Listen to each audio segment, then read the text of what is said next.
Nah, jadi topik kita kali ini adalah tips kesehatan holistik bagi pasien kanker. Kita langsung aja nih tanya sama Mas David, sebetulnya definisi kesehatan holistik itu apa sih, Mas? Wow, pertanyaan yang besar. Soalnya topiknya itu, jadi Ya, supaya terminologinya ya, dipahami oleh semuanya. ya. Untuk saya, definisi kesehatan pengobatan holistik itu adalah seni di mana kita melihat tubuh manusia dan lingkungannya secara menyeluruh, Hmm. ya, Hmm. tanpa memisah-misahkan, tanpa membatasi, terkoneksi satu sama lain, dan melihat seluruhnya sebagai satu. Itu adalah holistik. Karena whole itu kan seluruh, ya, itulah Ya. holistik yang dimaksud dengan holistik itu. Jadi itu menurut saya kita memandang tubuh manusia in this context dengan kesehatan, iya, dari luar, dalam, kanan, kiri, depan, belakang, atas, bawah, itu satu, ya. Hmm. Dan ini membuat pengobatan holistik ini menjadi menarik sekali, gitu loh, bila digabungkan dengan pengobatan barat, Western medicine, Hmm. ya. Hmm. Menariknya di mana tuh, Mas? Karena menurut saya Western medicine itu cenderung melihat dari satu sisi, yaitu struktur, ya. Karena Western medicine itu sangat alopatik, simptomatik, Alopatik. Oh, ya. simptomatik. Gejala ya, Dan mengobati ya, gejala ya. ya, dan separatis, memisahkan, Oh, memisahkan. Betul, ya. betul. Nah, dengan pengobatan timur ini kita benar-benar memadukan, kita memandang manusia sebagai sebagai sesuatu yang hidup, ya, satu sama lain, ya. Hidup yang artinya sangat dinamis dan saling Ya, berinteraksi dengan apapun yang ada di sekitarnya, Mas ya. ya, Makanya dengan kalau di lingkungan pengobatan dan holistik, lingkungan, lingkungan, alam semesta, orang-orang, dan ya, segala, bahkan udara, air, tanah, benda-benda mati pun berpengaruh terhadap kesehatan kita ya, Mas. betul. Dan juga dengan tentunya Tuhan yang Maha Esa, Ah iya, betul, ya, betul. Nah, kalau tadi Mas David cerita bahwa holistik adalah manusia dan apapun yang berada di sekeliling kita. Nah, kalau ya, di dalamnya sendiri, tubuh kita pun sebetulnya ada 3 atau 4 aspek ya, Mas ya. Jadi bukan cuma bicara kesehatan, bukan cuma soal aspek jasmani ya, tapi kita juga punya emosi, punya pikiran, punya hati, punya spiritualitas. Jadi itu pun adalah masuk dalam perspektif ke ilmu kesehatan holistik yang kita biasanya jarang dengar itu di ilmu kedokteran medis barat. Betul nggak, Mas? betul, betul sekali. Um, Dulu, ya, ini saya punya cerita pribadi. Waktu saya belajar akupunktur itu di Inggris, saya bilang ke guru saya, guru saya sampai kaget. Saya bilang, kenapa ya tubuh manusia itu sangat buruk secara desain, secara dibuat itu sangat tidak sempurna. Oh ya. Guru Oh saya itu ya. sampai kaget, Uh-uh. sampai kamu tuh sangat mengagetkan komen kamu. Itu benar-benar bertentangan dengan ajaran agama. Iya, betul. Saya juga Iya, kaget dengarnya. iya. Manusia itu sudah diciptakan secara sempurna, gitu. Sempurna. Terus saya Oh, gini, oke. Okay. saya kan orangnya sangat eksentrik lah. Terus terus saya bilang, tapi kenapa tubuh manusia itu banyak sekali penyakitnya? Ya, kanker, diabetes, dan lain-lain. Mengapa? Kalau udah sempurna, mengapa banyak sekali penyakit? Gitu loh. Itu waktu pemahaman saya tentang tubuh manusia masih dangkal saat itu. Hmm. Ya. Tapi sejak bertahun-tahun saya praktek, saya belajar terus-menerus tentang tubuh manusia dan secara jasmani dan rohani, energi, emosi, lingkungan, cakra, chi, prana, segala macam. Luar biasa sekali kita sebagai ciptaan Tuhan. Hmm. Iya. Luar Kalau biasa. gitu saya nyambung tadi Mas David cerita kenapa manusia bisa ada penyakit. Nah, berarti Ya. kalau dari sudut pandang holistik apa itu penyebab seorang bisa jatuh sakit? Kalau dari pemandangan holistik, terutama pengobatan timur, Cina, ya, akupunktur ya, simple. Penyakit terjadi karena hanya satu alasan, yaitu adanya ketidakharmonisan, tidak adanya keselarasan. Itu aja. Tidak ada keselarasan antara apa, Mas? Tidak ada keharmonisan antara Antara saya ingin mengasih satu konsep Oriental Medicine karena kita memandang dari sudut Yin sama Yang, ya. Jadi kalau boleh dibilang Yin itu adalah struktur, ya, dari sel kita, darah, cairan, apapun yang bisa dilihat itu Yin, ya. Kadang-kadang orang juga memahami Yin itu energi negatif, energi feminin. Iya, energi Bisa dingin, juga, ya. ya, bisa juga. Tapi yang itu fungsi, metabolisme, daya tahan tubuh, suhu tubuh, kehangatan. Yang ini kan yang membedakan kita antara hidup dan mati. Ya. Jadi adanya ketidakselarasan antara struktur dan fungsi. Itu aja. Oke, dan ketidakselarasan itu timbul akibat apa? Gaya hidup kah atau apa? Ya. Kalau dari pemandangan Oriental Medicine bisa karena dua hal. Dari yang di luar, yaitu cuaca, hujan, gerimis, ya, udara panas, virus, bakteri seperti corona, dan juga yang di dalam yaitu emosi. Oh, oke, I see. Emosi trauma, karma masa lalu, hubungan kita dengan leluhur, ya, dengan yang lain-lain, keluarga, ya, keluarga, lingkungan. Kan kita manusia selalu merasakan, ya, mempunyai emosi. Itu. Jadi yang dari luar membuat kita tidak selaras, dari dalam juga membuat kita tidak harmonis. Jadi kita mulai terpisah dari titik tengah. Ya. Keseimbangan itu ya, Mas, yang di tengah-tengah. Betul sekali. Gitu loh. Nah, kalau dari sisi medis, mereka itu melihat dari secara sel, ya, dari darah, dari hasil check up. Iya, itu betul sekali. Cuman itu hanya dari satu sisi sudut, dari satu sisi tubuh manusia, ya. Karena tubuh manusia itu berlapis-lapis dan kita mempunyai tubuh yang halus dan tubuh yang kasar. Ya. Tubuh yang kasar itu ya. Pengobatan holistik timur ya, kedokteran barat itu tidak mengenal yang namanya tubuh halus dan lain-lain ya. Mereka sudah secara perlahan-lahan mulai mendengarkan. Ya, tapi untuk memahami mereka masih sedikit cynical karena semuanya harus di research segala macam. Mereka tahu energi itu apa, listrik dan segala macam gitu ya, dari Einstein, dari segala macam. Cuman saya sangat amat memahami pandangan saintis orang Barat, ilmiah, ya, dan juga dari pandangan orang Cina, orang leluhur kita zaman dulu bagaimana gitu loh. Jadi tugas saya itu sebenarnya saya ingin memadukan Barat dan Timur jadi satu. Karena ini hanya sebenarnya tidak ada perbedaan. Itulah. Tidak ada perbedaan ya. Jadi bukan sesuatu yang harus dikotomikan antara Barat dan Timur tuh sebetulnya nggak perlu dipertentangkan gitu ya. Iya. Tidak perlu dipertentangkan karena energi adalah energi, Mbak. Energi tidak membutuhkan label, ya. Dan energi selalu berubah, selalu berputar, biar bagaimanapun. Selalu bertransformasi, ya. Selalu berubah. Ini dinamis itu tadi ya, Mas ya. Ya. Oke. Nah, kalau gitu sekarang kita masuk ke kankernya nih, penyakit kanker secara khusus. Saya tuh belum memperkenalkan Mas David ini, narasumber kita kali ini. Beliau siapa?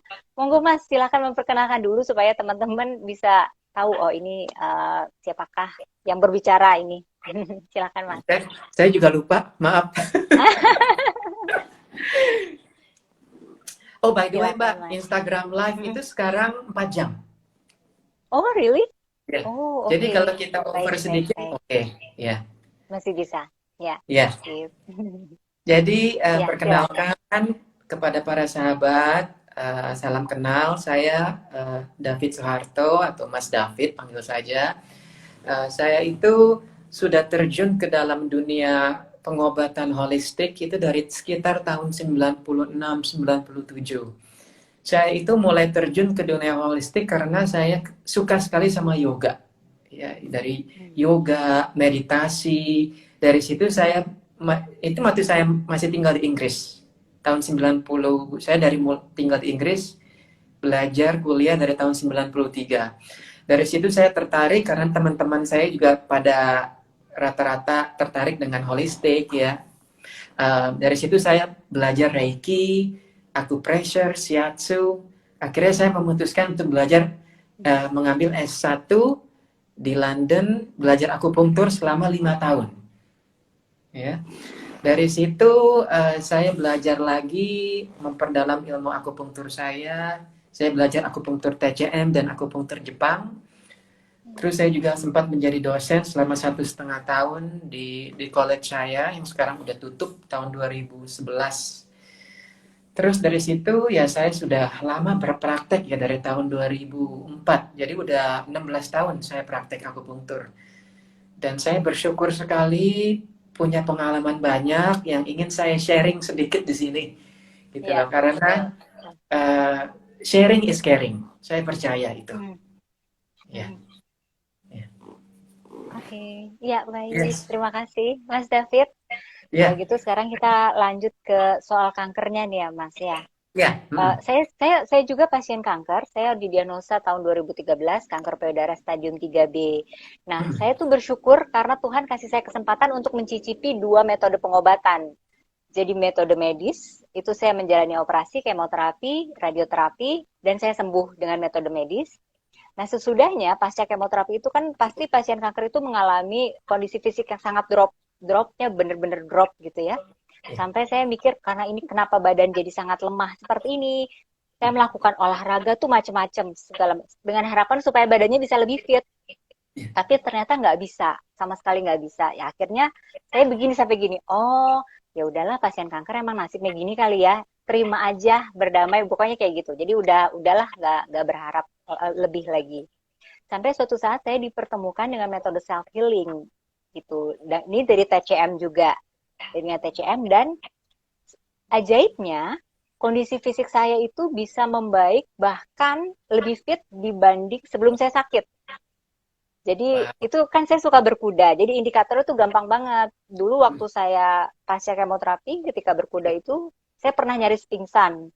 Nah, berkuda itu kan sangat high impact untuk olahraga yang butuh energi sangat tinggi. Nah, setelah saya ikut self healing itu saya pernah sampai berkuda 6 hari berturut-turut dan baik-baik saja di saat puasa gitu. Jadi sangat signifikan secara energi, vitalitasnya gitu. So, saya pikir wow, ini metode yang luar biasa gitu. Jadi saya makanya bersyukur Tuhan bisa kasih saya kesempatan mencicipi 2 metode itu.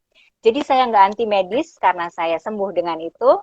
Tapi saya juga mengencourage teman-teman yang sakit kanker untuk lebih memperbaiki gaya hidupnya gitu supaya itu tadi kesehatan holistiknya bekerja.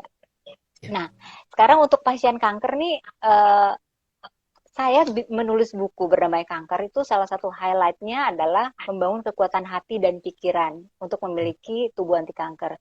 Karena berdasarkan pengalaman saya itu tadi emosi adalah salah satu akar masalah timbulnya kanker menurut saya. Dan saya juga wawancara beberapa narasumber pasien kanker yang juga mengalami yang sama dan punya latar belakang histori emosi juga gitu. Nah makanya tadi Mas David sebut soal emosi, oh ternyata bener dong.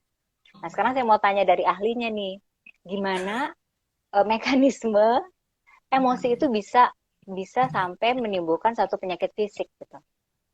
Ya. Seperti yang tadi sudah saya bahas, manusia itu adalah kita emotional being. Kita tidak bisa memisahkan emosi dari tubuh kita, nggak bisa. gitu loh. Karena apapun yang kita lihat, apapun yang kita makan, minum, rasakan, lakukan, itu kan kita punya emosi, gitu loh. Jadi itu sesuatu yang selalu konstan, emosi, ya. Tapi emosi itu, ini dari sudut pandang saya hanya menganggap itu adalah energi. Okay?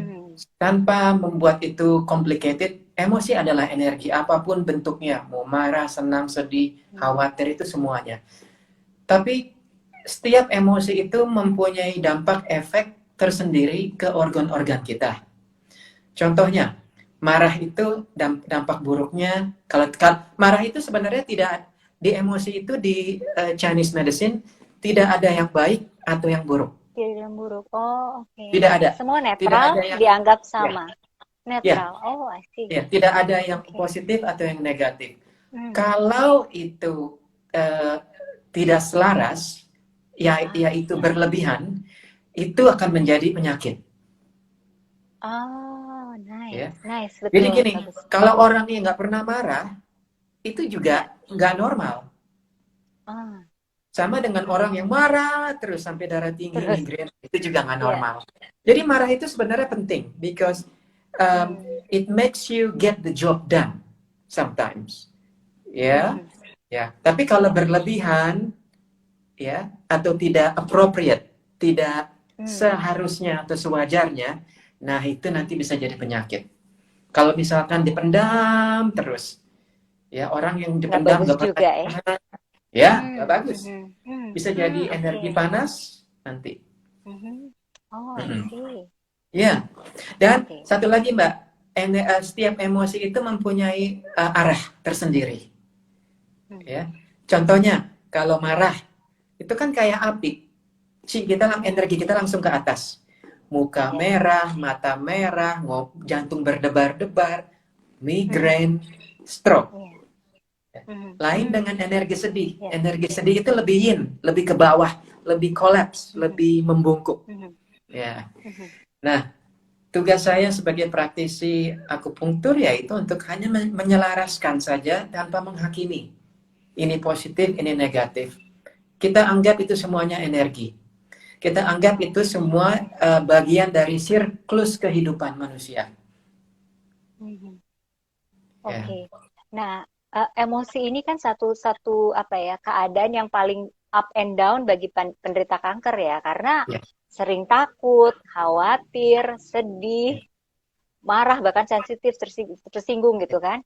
Nah, saya itu selalu selama ini sharing ke teman-teman di Instagram supaya jangan berlama-lama berada di kondisi energi yang saya melabelinya buruk. Ternyata nggak buruk ya, Mas ya. Emosi itu nggak ada yang buruk ternyata ya. Iya, saya sukanya menggunakan kata tidak harmonis. Ya. Tidak harmonis. Ya, tidak harmonis. Karena kalau kita mulai melabel ini negatif, ini positif, nanti kita mulai terpisah. Ya. Jadi anggap aja, karena kita membutuhkan negatif dan positif di hidup Kita kita membutuhkan selalu. negatif dan positif. Oh, I see. Iya, iya, iya. Kita nggak bisa berjalan dengan kaki kanan aja. Terus-terusan nggak bisa. Kita juga membutuhkan berjalan dengan kaki kiri. Kiri, kanan, kiri, kanan. Orang kalau positif mulu, itu membosankan banget. Sama dengan orang kalau negatif mulu. Orang nggak ada yang mau Itu deketin. ngeselin banget. Iya. Kita butuh dua-duanya. Nah, kalau gitu saya pernah belajar ada setiap emosi punya energi dan frekuensinya.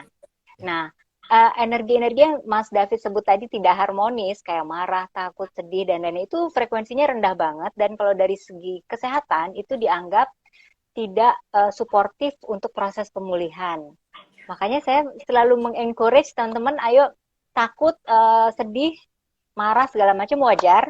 Karena ini penyakit yang berat sekali kan, tetapi jangan berlama-lama. Nah, saya selalu kasih pesannya kayak gitu. Cuman saya juga nggak tahu gimana caranya supaya nggak lama-lama orang masih sedih kok gitu, orang masih takut kok. Nah, mungkin Mas David bisa kasih tips ketika ada perasaan takut atau sedih atau khawatir datang, apa yang harus kita lakukan? Pertama yang harus kita lakukan adalah mengamati. Ya, kita amati emosi, takut, sedih. Ya itu kan sebetulnya bagi penderita kanker Ya, hal itu akan datang dan ya. itu respon kita yang normal, Natural, ya, ya natural. natural. Betul. Ya siapa sih yang nggak takut dengan penyakit Iya, cancer, apalagi kalau udah iya, divonis, udah level 4 iya. segala macam, Mhm, ya. Dan mhm. efeknya bukan hanya kepada penderita kankernya, tapi juga keluarganya, Betul, siapapun yang betul. satu Ya, rumah, mereka juga pasti merasakan.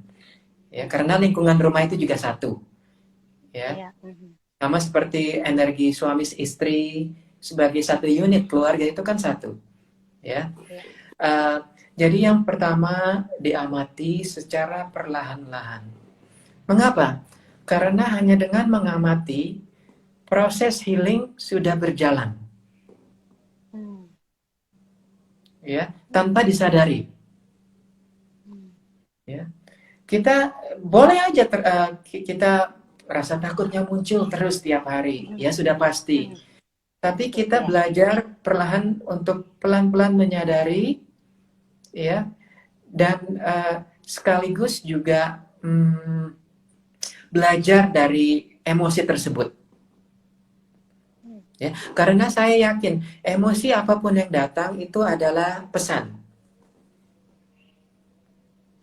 Ya, mau Maksudnya yang apa tuh, Mas? enak, mau yang enak, apa yang tidak enak, apapun itu pesan. Ya, Hmm. ya Nah, itu bagaimana kalau cara belajarnya? Maksudnya gimana cara belajar dari emosi dengan pesan-pesannya itu? Contohnya kayak apa, Mas? contohnya, ya, Mhm. saya sangat sekali, saya kasih contoh, saya sangat sekali terinspirasi dengan videonya Titi Puspa yang Hmm. beliau belajar meditasi. Iya, iya. Ya, itu Mhm. sangat luar biasa. Dan saya Iya. sangat berterima kasih dengan Eyang Titi Puspa untuk memberikan inspirasi kepada penderita kanker karena itu benar-benar untuk saya meditasi itu wajib dilakukan untuk siapapun.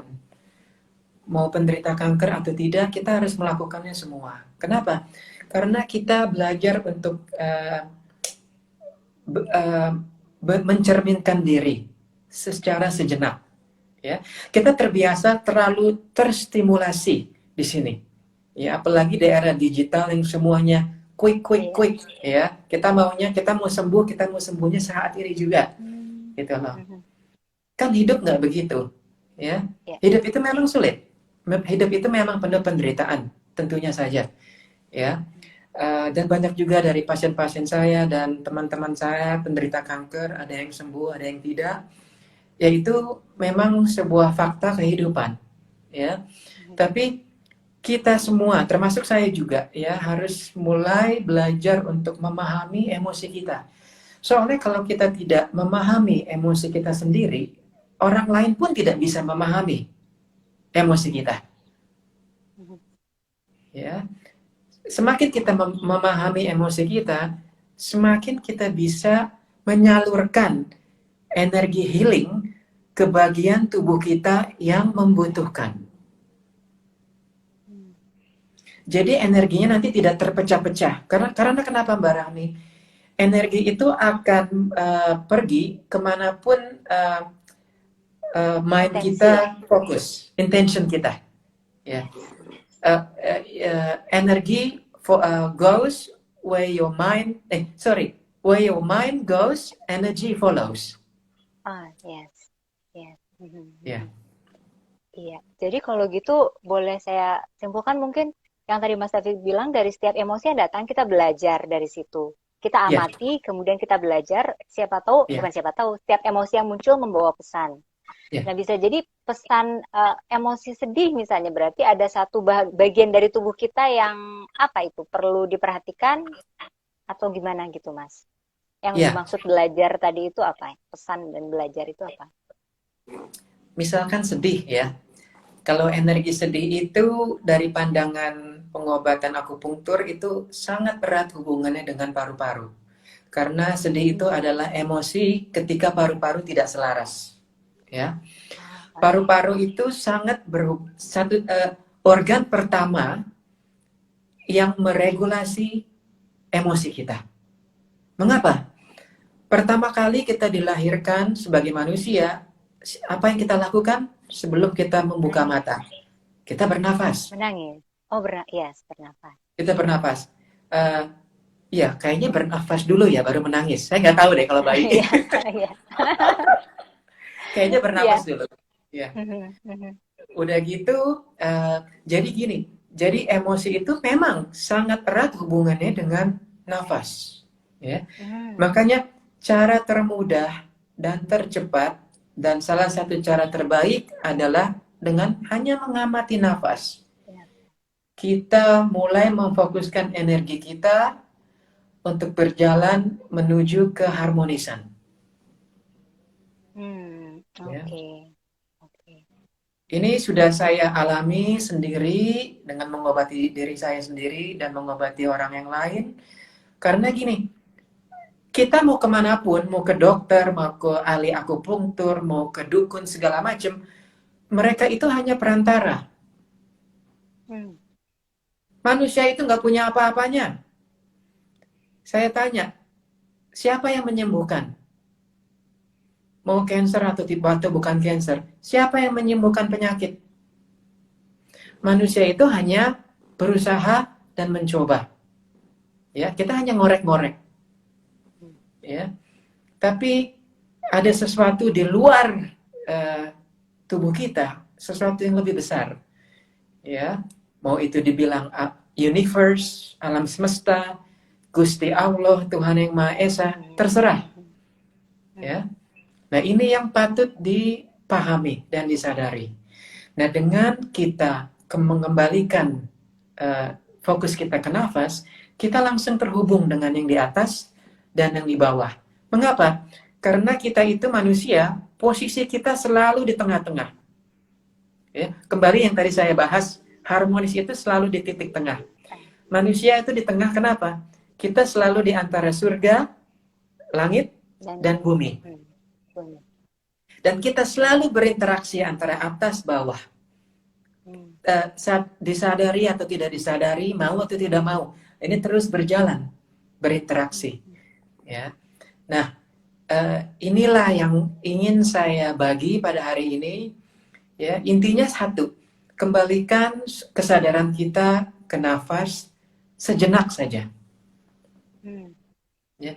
Tanpa menghakimi emosinya ini enak apa tidak enak, suka atau tidak suka, hanya mengamati kayak kita nonton film aja. Ada adegan enak, adegan lucu, adegan buruk, kita lihat aja, kita nikmati. Ya tapi bagaimana Mas? Menikmati yang sedih, menikmati yang marah, yang nggak enak-enak, unek-unek, emang gampang. Saya kan nggak pernah bilang ini mudah. Ya, nah ini, itulah. Jadi kita semua adalah manusia yang unik.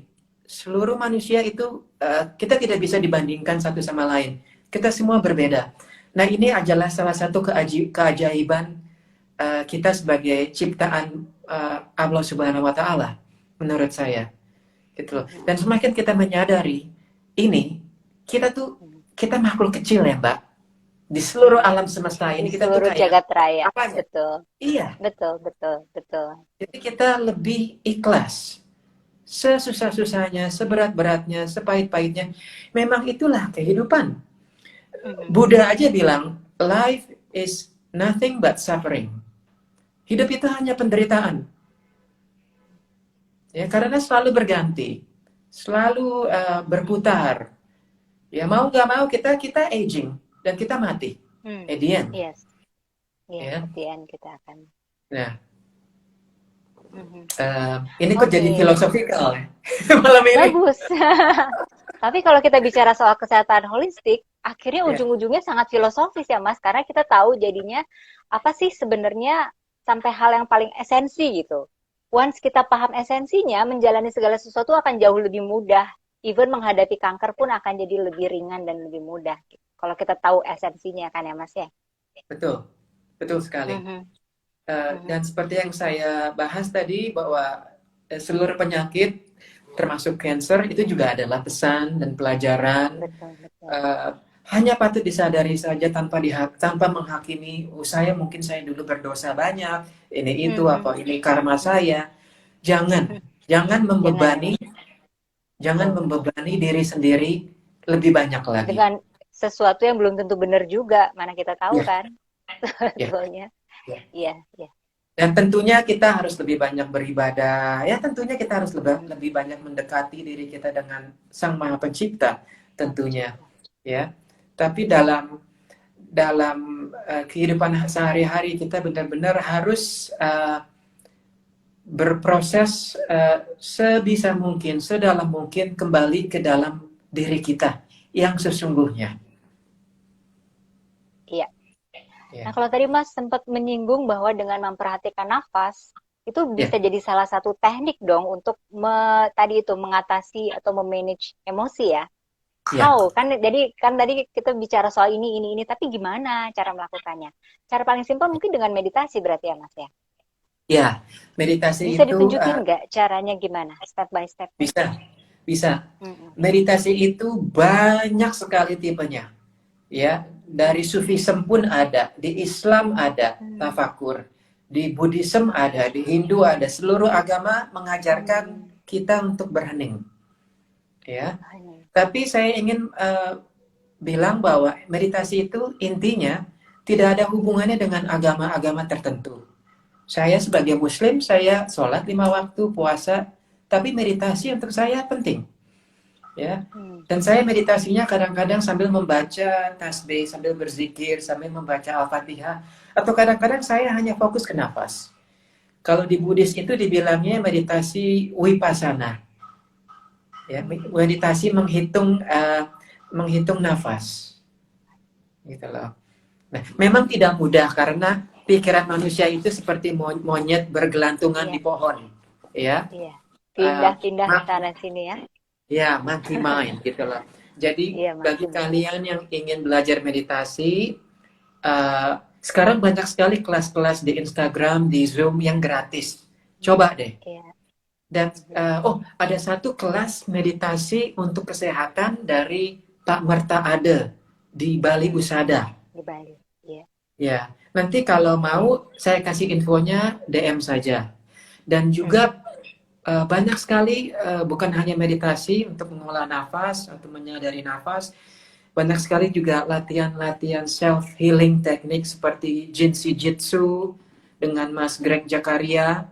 Boleh dicek di Instagram itu JSJ Indonesia. Saya Mhm. suka sekali dengan JSJ, itu menjadi meditasi saya juga yang menggunakan magic Mhm. finger, Mbak. Oh iya, hot finger ya. Mhm. Ya, hold Iya, finger yang begini iya, itu luar iya. biasa sekali. Dan untuk bagi kalian yang penderita kanker, saya rekomendasikan sangat CSJ itu. Mhm.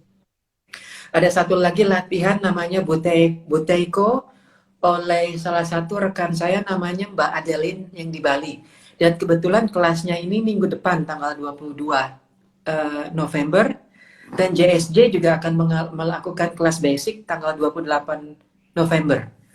Nanti DM saya saja deh langsung. Yang mau tahu infonya bisa langsung DM di Instagram Boleh. Touchling ya untuk yang Ya. support. Jadi metodenya itu ada banyak banyak banget yang bisa kita pilih mana yang paling cocok. Ya. Tapi kalau misalnya secara sederhana tadi Mas David bilang meditasi itu sebenarnya sesederhana seperti berzikir, Ya. mengingat Allah atau memperhatikan nafas itu Ya. sebetulnya adalah metode meditasi di mana artinya pikiran kita hening Ya. sehingga nggak menilai, Hmm. nggak kemana-mana, cuma mengamati dan hadir. Ya. Sesederhana itu ya Mas ya. Jadi kalau Betul. misalnya ada emosi, seorang pasien kanker misalnya ngerasakan satu emosi, kok tiba-tiba khawatir banget ya. Nah udah duduk diem aja, Ya. duduk diem, perhatikan nafas, nafas masuk dan keluar, itu udah bisa sangat membantu ya Mas untuk menetralkan emosinya. Betul, betul sekali. Mhm. Menetralkan emosi, menjernihkan pikiran, Menjadi. merelaksasi tubuh, Mhm. eh, itu sangat luar biasa. Jadi saya anjurkan eh, segera mungkin untuk untuk melatih nafas dengan penuh kesadaran melalui meditasi. Meditasi itu bukan hanya duduk hening kayak pertapa gitu, bukan ya. Ah, oh Sambil berjalan juga bisa, bisa. ya, langkah Gimana demi tuh cara langkah. sambil? Hmm. Kalau Caranya ngilang, Chef. Caranya bagi yang punya kebun terutama boleh Mhm. sambil grounding, menginjak tanah atau rumput atau pasir, energi bumi ya langsung. Tanpa alas Bisa kaki itu ya, Mas. iya tanpa alas kaki Hmm. nyeker, jangan Mhm. pakai high heels, oke? Bercanda. Wah. Jadi perlahan-lahan, pelan-pelan disadari nafasnya. Coba 5 menit saja, Hmm. ya, perlahan-lahan sekali, ya. Pasti saya yakin emosinya itu berubah. Hmm. Ya. Sekarang saya kasih contoh. Coba kita tutup mata sekarang. Ya. Kita sadari tubuh kita check in mana yang tegang, kanan, kiri, atas, bawah, ada nggak yang tegang sambil duduk. Sekarang perlahan-lahan kita tarik nafas yang dalam. Mas Tapi David, kalau ya, bisa break sebentar yuk, kita mulai sama-sama sambil ngajak ya teman-teman yang lain supaya bisa coba. Jadi bisa boleh, praktek juga mungkin mereka sendiri di rumah ya. boleh. Siap-siap ya teman-teman ya, akan dipandu oleh Mas David. Ambil posisi Oke, yang nyaman dulu ya Mas mungkin ya. ya Boleh cari duduk, posisi boleh yang aman, posisi nyaman. Mhm. ya. Duduk di kursi boleh, sambil tiduran boleh. Pejamkan mata Mhm. sejenak. Buka kacamatanya. Ya. Oke. 1 menit aja. Mungkin nggak nyampe 1 menit. Mhm. Sadari nafasnya. Dan nafasnya nggak usah dikontrol. Biarkan saja. Mau nafasnya pendek, boleh. Nafasnya panjang, terserah. Perhatikan. Mulai dari sekarang, perut bagian bawah pusar. Kembang, kempis. Expanding, collapsing. Mulai belajar perlahan-lahan untuk menyadari bernafas dari bawah perut situ, bukan dari dada.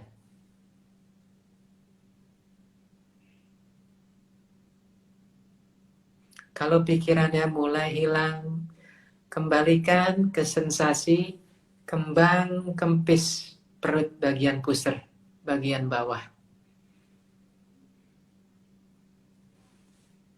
Rasakan perlahan-lahan ketegangan bahu, pundak, perlahan-lahan mulai menjadi lebih halus, lebih rileks. Semuanya menjadi lebih drop ke bumi.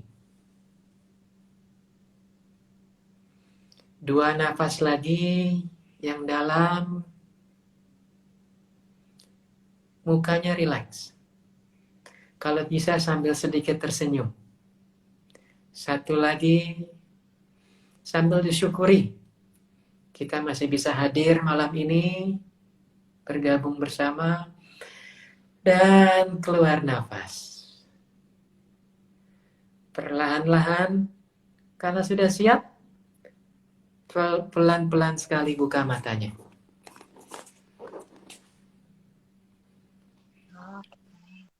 Ya,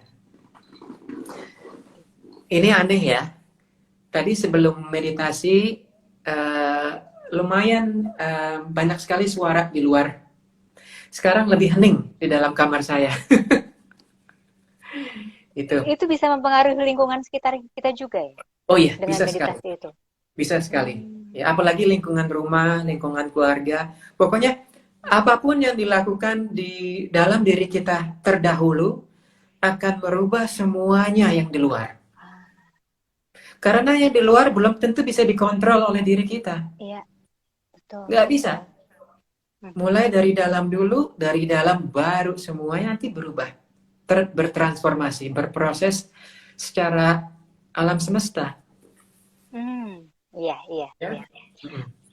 Kadang kita tuh manusia ngerasa itu mungkin ego ya, ngerasa Ya. hebat. Mm. Bukan hanya makhluk ciptaan, diri gue hebat gitu. Nah, Ya. dengan ego itu ngerasa seolah-olah kita bisa sanggup mengontrol apapun, termasuk Ya. mengontrol kesembuhan. Nah, itu Ya. justru yang jadi pangkal masalahnya ya. Once kita udah ikhlas rilis bahwa bukan Ya. kita loh yang ambil yang punya kewenangan, tapi alam semesta dan pemiliknya itu yang biarkan dia yang bekerja ya. Ya. Kita tugasnya cuma menjaga kita supaya selaras aja, supaya kita bisa dibantu sama berbagai sistem alam semesta itu tadi, ya Mas? Betul, betul sekali. Mhm. Pada akhirnya kita sebagai manusia, kita hanya numpang lewat. Kita Mhm. tidak memiliki apapun. Sewaktu ini menarik, sewaktu kita bayi sebagai orok dilahirkan, kita kan tangannya begini, ya Iya, kan? Orok betul. tuh Iya, tangannya begini. Kalau kita iya. udah meninggal nanti, tangan kita kan begini. Ah, begitu. Iya. Coba lihat deh, mayat. Nah, ada mayat yang begini. Oh, oke. Kita udah lepas semuanya, Lepas. gitu. Mhm. Jadi tadi saya lupa mau ngomong apa ya. Um, Ya, jadi ambisi itu adalah menghambat, kemauan itu juga menghambat dari proses healing Hmm, ya. healing, Uh, ya.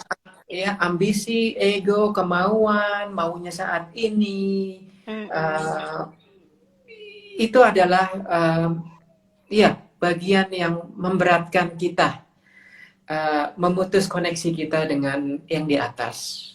Itulah. Ah, iya, iya. Saya Jadi pun, kalau mhm, ya sorry Mbak. silakan gimana, Mas? Enggak, tadi jam 4 sore itu saya diundang untuk mentoring 5 murid akupunktur tahun kedua yang mereka masih belajar di Malang lewat Zoom. Baru jam 4 sore tadi selesai maghrib. Mereka tuh nanya ke saya, Mas, apakah Mas David melabel diri Mas sebagai healer? Saya langsung bilang Hmm. begini, saya paling benci dibilang healer. I Ya. hate that word. Oh, oke. Sekarang saya Yes. bilang, yang menyembuhkan itu siapa? Mhm. Saya. Kalau saya menyembuhkan, Mhm. buktinya pasien-pasien saya masih banyak yang belum sembuh. Mhm. Saya nggak punya wewenang untuk melabel diri saya healer. Mungkin dulu, mata pertama, tahun kedua saya praktek, wah, ego saya, apalagi pasien yang sembuh, wah. Tapi sekarang saya menyadari itu adalah beban. Ya, Hmm. gitu loh. Jadi, kita semakin kita belajar untuk membuka mata, membuka batin, membuka rasa dan hati, saya yakin healing akan cepat atau Bekerja. lambat akan bekerja. Betul, Ya, betul. jadi belajar aja melepaskan sedikit demi sedikit, sebisa-bisanya. Memang ini sulit. Saya pun juga kalau melepas juga sulit, ya.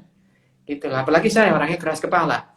Tapi saya dengan saya udah punya umur, gitu loh. Dan saya udah menyadari bahwa wah ternyata ini dulu mungkin um, saya dulu hidup sangat tidak selaras. Ya, karena saya mempunyai ambisi, saya pengen sembuh saat ini, saya ingin menyembuhkan saya sangat ini. Mungkin Mhm. dari niat baik juga, tapi seniat-niat kita baik, kalau kita terlalu over, itu jadi terpecah nanti energinya. Hmm. Mhm. Ya. Iya, oke. Eh, kalau gitu ada tadi bicara soal kesembuhan. Nah, pasien kanker tuh Ya. pasti emang goalsnya sembuh dong. Segala Ya. ikhtiar yang dilakukan untuk Ya. kesembuhan kayak gitu. Tapi Ya. kalau tadi saya dengar dari pemaparan Mas David, justru semakin kita goalsnya tuh pingin sembuh, itu proses healingnya makin nggak bekerja gitu. Ya. Jadi gimana mencari keseimbangan antara ikhtiar dan Ya. goals sembuhnya, kesembuhan itu gimana? Kalau saya begini, jawabannya agak panjang nih Mbak, Yes, kan karena 4 ya, jam Mas, masih ya panjang. masih panjang ya, 4 jam kan ya, kita bisa sampai 4 berbusa. jam. Iya. Um, um, Mbak, maaf tadi pertanyaan bisa bisa diulangi nggak? Oh iya, bagaimana Tiba-tiba namanya menghilang. orang sakit? Iya, namanya orang sakit kan pasti Pengen goalsnya sembuh. sembuh.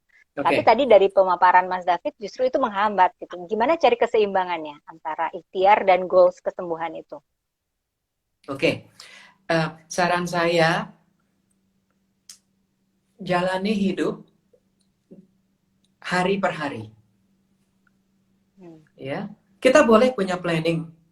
Ya, Mhm. nanti bulan depan check up segala macam, 3 bulan kemudian, 5 bulan kemudian boleh. Tapi belajar hidup hanya untuk di saat ini. Hmm. Ya, sekarang saya udah berpengalaman eh, sebagai akupunkturis dari tahun 2004, udah hampir 16 tahun lah. Ya, saya udah banyak kisah yang pahit, yang manis, yang udah kayak sayur asem deh.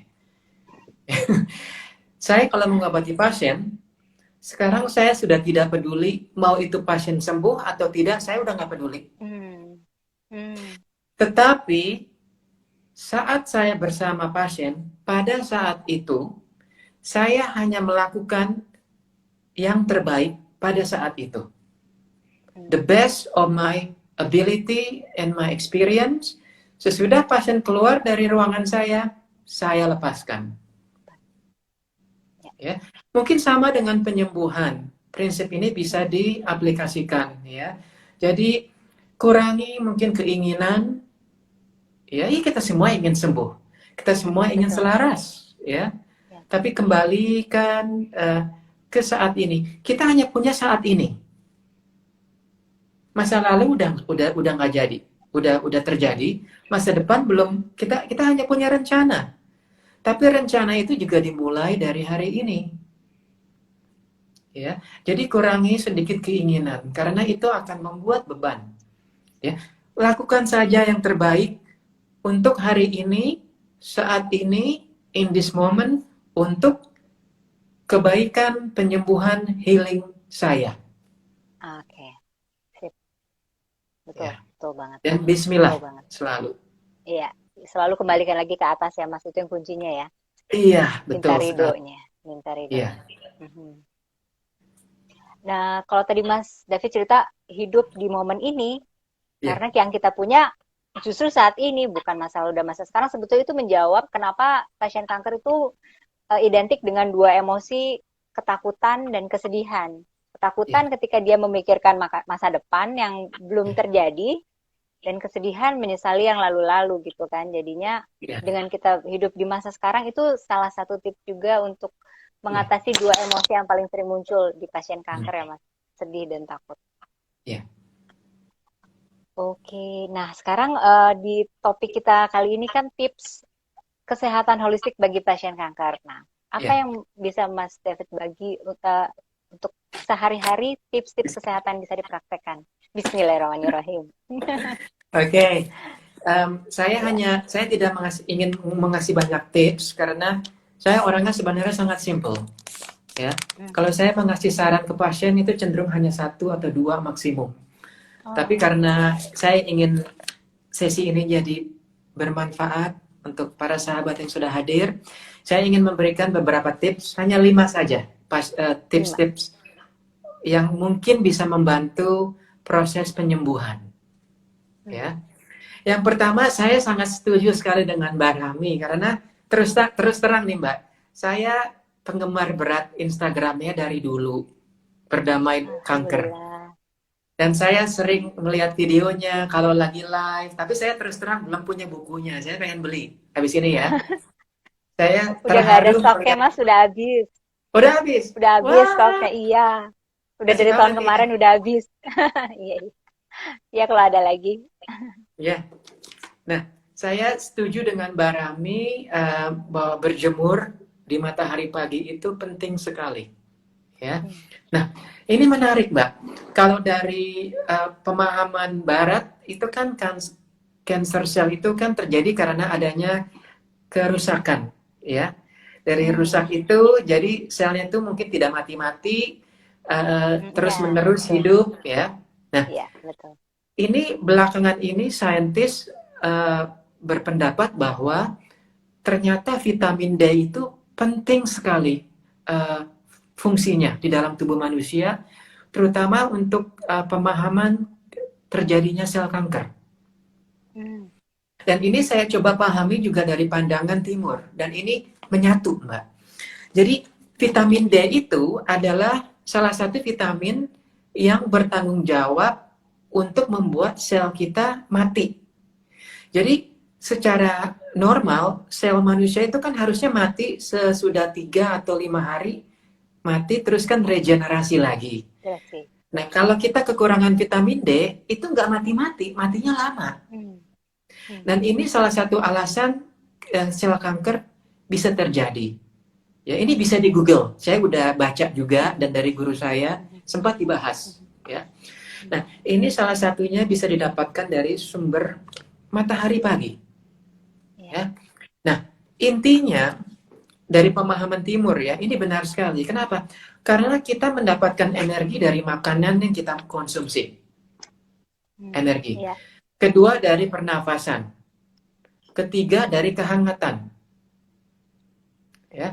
Dan sebelum saya lupa, ada juga yang bilang bahwa rata-rata kebanyakan pasien kanker itu suhu tubuhnya cenderung lebih menurun, lebih yin. Ya. Suhu tubuh manusia itu kan 36 point something. Yes. Hipotermia, menggigil, itu 34. Oh. 32 kita udah mati. Oh. Ya. Oke. Menggigil hipotermia itu 34. Ya. Jadi jangan dipikir baru 20 derajat Celcius baru menggigil, enggak. Guru saya dulu bilang begini. Apa yang kamu pahami dengan dingin, dengan cold? What is the definition of cold? Kita semua bingung jawabnya. Akhirnya sesudah 2 menit, 3 menit guru saya bilang, cold is anything that is below your body temperature. Jadi dingin itu apapun, suhu apapun yang di bawah suhu normal manusia. Jadi 35,5 itu udah dingin. Ya. Dan intinya tubuh manusia sangat suka dihangatkan. Apa yang saya maksud dengan suka dihangatkan? Energinya jadi bertambah. Ya, coba kita minum teh anget, minum kopi anget, berendam dengan air hangat, kena sinar matahari, makan yang anget-anget, minum jahe. Oh, langsung energi kita keringetan, berjalan. Sama dengan berjemur pagi-pagi. Nah, sebelum saya lupa, saya ingin ngasih tips karena tipsnya Mbak Rami itu luar biasa dan saya lakukan. Yang menaruh tangan di dada sini, ya. Ya, ini ada titiknya, titik akupunktur, dan juga katanya orang berpendapat bahwa ini salah satu kelenjar thymus ya. Kalau nggak salah ya. Kelenjar thymus, iya betul. Thymus ya. Ya, saya ingin ngasih 2 lagi ya untuk menyentuh. Jadi kan bagi kalian yang sudah fans berat Mbak Rami kan sambil lidahnya diatasin, tersenyum, tersenyum, dan begini kan. tempel di tengah dada, iya. Ya, ini salah satu pusat energi di tubuh manusia dan simbol langit, simbol ketuhanan, simbol surga, simbol awan. Ya, nah bisa digabungkan dengan menyentuh sama dengan 2 tangan dengan lidah di atas dan tersenyum di titik yang di bagian perut tengah di atas pusar. Ya, jadi kalau saya boleh kasih contoh. Kan di sini. Jadi yang di sini. Di atas pusar. Di atas pusar. Ya. Ini simbol pusat energi bumi. Pencernaan. Ya, manusia itu kan selalu di tengah-tengah. Jadi ini kita benar-benar sumber energi kita yang di tengah itu yang paling terbesar. Pusaran energi kita. Karena apapun yang di tengah itu selalu menyentuh energi yang kanan, kiri, atas, bawah, depan, belakang. Selalu. Ya. To be center kan to be strong. Ya, itulah. Nah, satu lagi titik itu yang di bawah pusar atau yang sering dibilang dengan dantian atau hara. Ya, titiknya itu di sini. Di bawah pusar. Di atas kemaluan sedikit tapi di bawah pusar. Nah, jadi boleh pertama kali disentuh yang di atas, tengah, di bawah dengan lidah, ya. Dan saya ini dari guru Qigong saya, Mbak. Kenapa lidahnya ke atasin? Dan Mbak Rami itu pernah membahas bahwa ini untuk menyatukan meridian yang di depan dan di belakang. Iya. Betul sekali. Tapi dari guru Qigong saya, ini adalah salah satu alasan kita untuk memproduksi air liur dengan lebih banyak. Kalau nanti air liurnya banyak, itu harus ditelan ya saat lagi berjemur. Ini menambah enzim, jadi mempermudah dan memperlancar mengalirkan energi pencernaan kita. Ya. Ya. Jadi ini ada bukan tanpa alasan ini. Orang-orang zaman dulu sudah memahami pentingnya kalau kita lagi meditasi, lagi cikung, lidahnya ke atas Lidah ini. nempel. Oh, Iya. Jadi menyehatkan pencernaan ya, Mas? Iya, betul. Jadi atas, surga, bumi, surga, manusia, bumi. Ya, 3 titik itu. Iya. Nah, tips yang selanjutnya, ini dari guru saya, ya, guru akupunktur saya. Kalau bagi kalian yang punya waktu, rendam kaki dengan air hangat dan garam. Ya, sampai seatas mata kaki saja, nggak sampai dengkul. Ambil ember atau baskom, air hangat, bukan panas, hangat, kasih garam. Garamnya ya sedikit saja, 1 geplok, 1 tangan, dioles-oles, mau berdoa dulu boleh, bismillah dulu boleh sambil baca Al-Fatihah, karena air dan garam itu dari agama manapun ya, itu kan menyucikan diri, membersihkan diri, dan perantara. Perantara ya? Untuk apa, Mas? Perantara untuk penyembuhan. Oh iya. Mereka itu menyerap. Ya, air itu kan hidup, garam juga. Oh iya. Ya. Jadi detoksifikasi mungkin gitu ya. Kalau istilah medisnya detoksifikasi. Iya, untuk mendetoksifikasi. Dan merendam kaki itu sangat bagus sekali untuk sirkulasi jantung sebagai organ kardiovaskular, karena kaki itu bagian tubuh yang paling jauh dari jantung. Ya. Dan banyak sekali pasien-pasien saya yang kakinya dingin. Kenapa? Energinya tuh di atas terus, nggak turun-turun ke bawah. Ya. Jadi semakin kita saya suka dingin kakinya loh, Mas. Jadi konsul deh pribadi, mumpung. Kaki saya tuh selalu suka dingin, kadang kaki dan tangan. Tapi sekarang udah kaki aja, sejak latihan self-healingnya rajin. Tapi ini sekarang aja dingin nih. Itu karena energinya nggak sampai ke bawah ya? Iya, betul. Jadi ini ada sahabat saya, Mas Pandu. Hai. Oh iya, tuh. Jadi betul, rendam kaki, dan ini udah tradisi untuk orang Jepang. Mereka kan suka sekali ke sauna segala macam. Cuman karena kita tidak punya tradisi seperti orang Jepang ke onsen, rendam kaki tiap pagi atau sore sebelum tidur. Ini sangat berapa lama? 10 menit aja. 10 menit. Ya. Ya. Nah, tips yang ketiga, nanti kalau misalkan lupa ya atau kurang paham, DM saya, nggak apa-apa. Iya. Jangan malu-malu. Ini juga saya catat, nanti akan saya posting kalau gitu di Instagram dari feed. Ya. Sip. Nah, yang terakhir, bukan yang ketiga. Ketiga, ya. Ya. Ini bukan hanya untuk tips-tips ini bukan hanya untuk penderita kanker, tapi untuk semuanya, kita semua, ya. Kurangi, bukan hindari ya, kurangi makanan-makanan yang lebih sulit dicerna. Apa yang dimaksud sulit dicerna, Mas? Yang mentah-mentah, yang dingin-dingin, yang belum dimasak, kurangi. Ya, jadi bagi kalian yang suka juicing pertama kali pagi hari, suka minum es, makan salad, yang bersifat dingin, langsung minum susu dari kulkas, kurangi. Ya, kenapa? Kembali ke pembahasan suhu tubuh manusia. Tubuh kita untuk menjadi selalu konstan 36 point something derajat Celcius itu bukan sesuatu yang mudah, sangat sulit dan memakan energi. Ya. Dan untuk penderita kanker, saya anjurkan, saya mohon sangat dikurangi. Ya, yang mentah-mentah. Kalau suka makan yang mentah-mentah, nggak apa-apa, ya. Tapi ingat, yang mentah-mentah itu lebih susah dicerna. Semakin susah dicerna, semakin menguras energi pencernaan kita yang selalu berjalan terus-menerus. Jadi bagi kalian yang suka makanan mentah-mentah kayak salad, jus segala macam, diimbangkan dengan makanan yang hangat. Ya, misalkan suka jus, campur jusnya dengan kayu manis atau jahe. Oh, I see. Ya, gitu. Atau jusnya jangan di kulkas, di suhu kamar, room temperature. Gitu.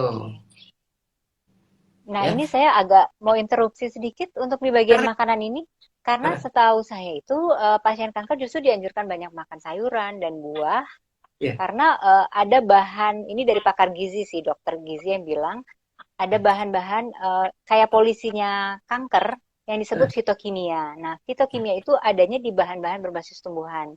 ya, Nah, kalau beliau waktu itu menyarankan supaya mengkonsumsi sayur ataupun buah itu dalam keadaan yang seimbang antara yang matang dan segar. Karena ya, kalau yang matang itu enzimnya udah nggak ada. Yang ya, segar ada enzimnya, tapi susah dicerna. Nah, jadi kayak gitu. ya, Jadi kata beliau solusinya diseimbangkan antara porsi sayuran yang segar, porsi ya. sayuran yang diolah. Kayak gitu mungkin ya Betul, Mas ya. betul, betul sekali. Gitu loh. Jadi kita tidak usah apa namanya menglimit diri kita dengan Melim kita ya. akan yang membatasi kita dengan Hmm. terlalu strict dengan diet ya. Yes. Gitu loh. Iya, betul. Karena kenapa? Tubuh manusia itu berbeda-beda. Itu Iya, pertama. Kedua, iya. bagi kalian yang cenderung dingin, terutama kaki dan tangan, kurang darah, menstruasinya banyak, habis melahirkan. Kalau makan yang mentah-mentah itu sangat tidak bermanfaat malah. Untuk jangka lama ya. Hmm. Mungkin Iya, untuk jangka Mas. pendek masih oke-oke saja. Cuma nanti akan Mhm. bermasalah karena pencernaannya akan semakin lemah. Dan saya memandangnya bukan hanya dari nutrisi, tapi dari Mhm. efek energi yang didapatkan dan respon tubuh kita terhadap makanan mentah tersebut. Ya, Oh, jadi oke. apapun yang kita makan mengandung energi, bukan hanya nutrisi loh. Ya, Ah, mhm. apapun yang kita konsumsi ada efeknya ke tubuh kita secara yin dan yang, ya gitu loh. Mhm. Jadi kita harus lebih memahami kalau kita cenderung dingin, cenderung sluggish metabolisme kita, berat badan gak turun-turun, mau makan salad terus-terusan ya nanti bisa uh, water retention malah, bisa edema malah, Mhm. kulitnya nanti bisa bermasalah. Ya, jadi imbangi dengan makanan yang lebih gampang dicerna. Mudah dicerna. Iya, Bagaimana dengan makanan-makanan hewani? Itu daging merah misalnya, itu ya. dikenal supaya pasien kanker itu menghindari jenis-jenis tipe seperti itu dan itu pun termasuk yang sulit dicerna ya. Iya betul. Kalau dengan daging merah, beef dan lain-lain, Yes. saya setuju. Kenapa? Karena daging merah itu sudah banyak sekali mengandung hormon-hormon, antibiotik, pestisida, ya, dan segala macam. Itu saya setuju. Mhm. Daging merah pun sangat lebih lama dicerna di dalam perut, Dicerna, ya, betul. Iya. ya, dan bisa membuat darah kotor nanti kalau Hmm. terlalu banyak. Ya. Tapi mungkin untuk pasien yang kekurangan darah, kita butuh protein loh. Hmm. Karena Iya, protein nabati dan hewani itu berbeda, tidak sama. berbeda. Ya, Mhm. ya. Ya, baik Mas. Uh, dan ini selagi saya membahas tentang nutrisi, saya anjurkan juga untuk kesehatan minum air hangat dengan lemon setiap pagi. Hmm. Pagi. Ya. Hmm. Kenapa? Ya. Ini lemon itu sangat alkalizing. Jadi alkalizing itu menetralisir zat-zat asam yang nanti cenderung membuat darah kita kotor, darah kita kental. Ya, gak usah banyak-banyak, 1-2 lapis Mhm. saja. Ini saya 4 lapis.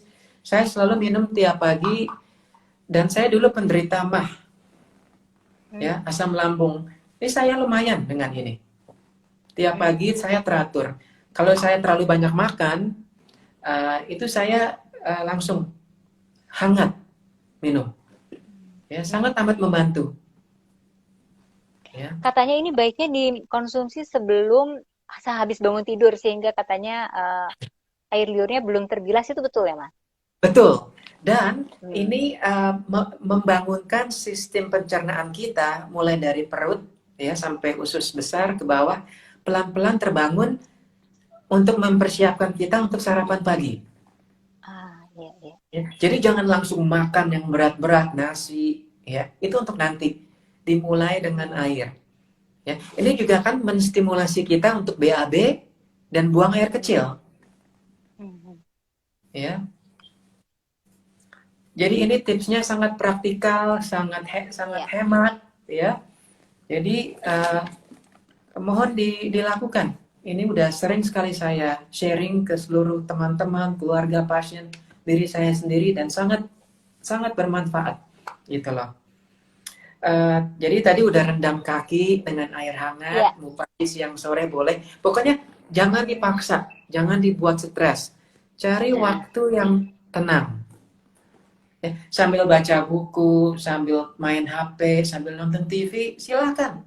Sambil duduk aja. Ya, dibuat meditasi, dinikmati. lebih bagus lagi ya, sambil berendam Ya, sambil meditasi lebih oke ya, Mas.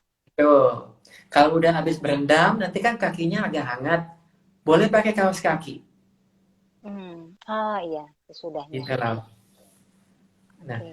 sesudah itu, yang kedua berjemur pagi, terserah deh, gitu Mhm. loh. Sambil tadi melakukan 3 titik ya, atas, tengah, Iya, bawah. bawah. Tersenyum, lidahnya kena ke gusi Iya. atas.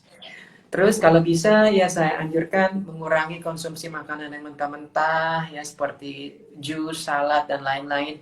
Minuman yang pakai es yang dingin-dingin, saya paling anti terus terang. Kurangi, ya kurangi. Dan yang nomor 4, belajar uh, untuk berlatih self healing. Ya, self healing ini sekarang udah banyak. Tadi saya bahas Hmm. TAT, tapas acupressure Hmm. teknik. Salah Iya. satunya itu rekan saya Mbak Diwin Hartono, juga Reza Gunawan Iya. mengajar, Mhm. ya. JSJ Jinsi Jitsu oleh Mas Greg Jakaria, nanti boleh DM saya. Terus Buteyeko, ya, Mas Chop Gede di Bali juga mengajarkan Hmm. pranafas. Iya. Itu latihan deh self healing, ya. Karena Mhm. eh, saya sebagai praktisi kesehatan dan dokter itu kita selalu mengasih pendapat, saran, ya. Tapi ingat, pendapat yang paling terbaik, saran yang terbaik adalah dari tubuh kita Diri kita sendiri, sendiri. Betul. ya. Betul. Pendapat itu hanya opinion of other people, ya. Apapun Mhm. yang kita lakukan itu yang lebih lebih penting, Iya. ya. Iya, iya, betul. Terus ya udah situ itu aja, Udah, jadi ya. 5. Nah, Jadi udah. Udah 5 5 ya. tips. Ngomong-ngomong tentang pernafasan, saya juga akan mengajar kelas Qigong mulai dari tanggal 6 Desember selama 3 minggu. Ya, Hmm. banyak sekali yang ikut dari berbagai macam keluhan ya. Hmm. Uh, saya juga pernah mengajarkan kelas Qigong, latihan Qigong untuk Iya. salah satu pasien saya yang kena stroke. Itu juga sangat amat membantu, Mbak. Ya. Iya. Nanti boleh DM saya kalau mau latihan Qigong, live online ya. Ini ada yang nanya IG-nya apa sih? Jadi saya tulis dan ingin pin, tapi kok nggak bisa ngepin ya? Ya udah Ya, deh. makasih Mbak Ya ini Rani. IG-nya. Jadi nanti bisa langsung teman-teman DM aja langsung ke Instagramnya Mas David untuk tanya kalau ada yang tertarik untuk belajar tentang self healing atau Qigong tadi beberapa metode Ya, pengobatan yang ya, dilakukan ya. ya, Ternyata betul ini udah 8 lewat seperempat masih oke. Berarti kayaknya sekarang udah 4 jam ya Instagram, live ya, Instagramnya. ya, udah 4 jam. Nah, kalau gitu kita break sebentar untuk buka pertanyaan buat teman-teman yang mungkin ada Boleh. mau bertanya. Nah, ini ada pertanyaan dari Mbak Mian Sain. Ya. Mas David ingin bertanya, air hangat lemon di pagi hari apakah baik bila ditambah jahe juga atau lebih optimal air lemon hangat saja? Kalau ada waktu boleh jahe. Saya tuh penggemar jahe luar biasa karena saya juga sebetulnya herbalis. Jadi saya belajar akupunktur 3 tahun, saya take a break 1 tahun, terus saya belajar herbal yang basicnya 2 tahun. Jadi makanya kepala saya itu bener-bener nggak ada rambutnya karena saya belajar mulu. Jahe itu fungsinya menghangatkan sistem pencernaan tubuh. Kalau saya bilang pencernaan itu bukan hanya perut ya. Pencernaan itu Hmm, dari mulut mulut. ya hingga esophagus, perut, usus besar, usus kecil sampai ke anus. Itu yang saya maksud dengan pencernaan. Ya, liver pun pencernaan, karena liver juga mengeluarkan enzim lewat bile, lewat gallbladder. Iya. Gitu loh. Jadi kalau lemon sama jahe itu bagus, udah kasih sedikit madu boleh. Ya. Dan fungsi manfaat jahe itu bukan hanya untuk menghangatkan, tapi juga untuk menetralisir racun-racun yang dalam tubuh. Ya. Jadi kalau untuk keracunan makanan, masuk angin, itu sangat bagus. Untuk anak kecil pun bagus. Ya. Ya, ini ada beberapa pertanyaan lagi. Mudah-mudahan tadi sudah menjawab pertanyaannya ya. Pertanyaan Iya. selanjutnya dari Sayora Kitchen, kalau kaki suka dingin padahal anaknya nggak tahan panas atau suka dingin itu karena apa? Bagaimana memperbaikinya? Oke. Kembali lagi ke suhu tubuh manusia ya. Gini, analoginya begini. Tubuh manusia yang sehat itu harus seperti gunung. Ya. Gunung itu kalau kita lihat lukisan-lukisan zaman dulu itu kan simbol sesuatu yang sakral. Ya. Ya. Gunung itu atasnya lebih dingin, bawahnya lebih hangat. Coba kalau kebalik, atasnya lebih hangat, bawahnya lebih dingin, meledak. Sama dengan tubuh manusia.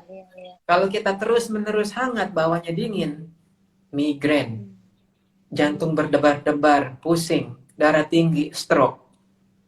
Ya. Jadi kalau atasnya hangat, bawahnya dingin, itu menandakan adanya ketidakseimbangan atau dengan kata lain energinya terbalik. Yang harusnya ke bawah terus-menerus di atas, yang harusnya ke atas terus-menerus ke bawah, nggak ketemu di tengah-tengah. Tengah-tengah manusia kan di sini. Ya, jadi sebisa-bisanya ya kaki harus hangat. Coba deh kalian tidur kalau kakinya dingin. Saya nggak bisa tidur dengan kaki dingin. Sulit banget, paling nggak bisa. Sangat ungrounding. Ya, jadi kaki selalu saya selimuti dan kebetulan saya anti AC. Saya buka jendela. Itu ya, alhamdulillah ya membantu metabolisme. Ya. Jadi itu saja. Jadi cara memperbaikinya tadi sesuai dengan saran Mas David, berendam kaki dengan air hangat dan garam dan pakai kaos kaki ya Mas ya. Iya, dan juga jangan lupa kakinya dijemur kalau pagi hari. Kenapa?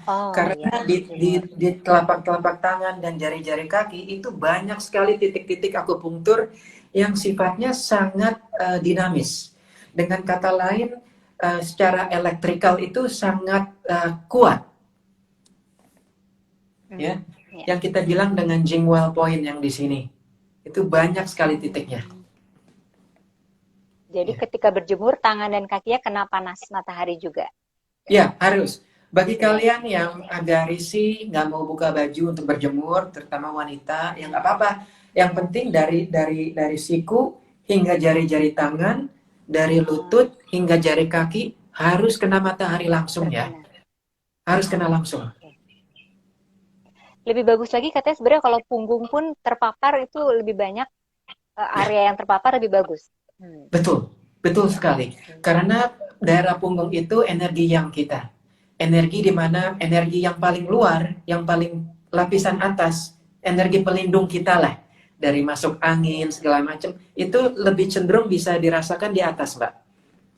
Di punggung. Di punggung. Ya. Oh iya.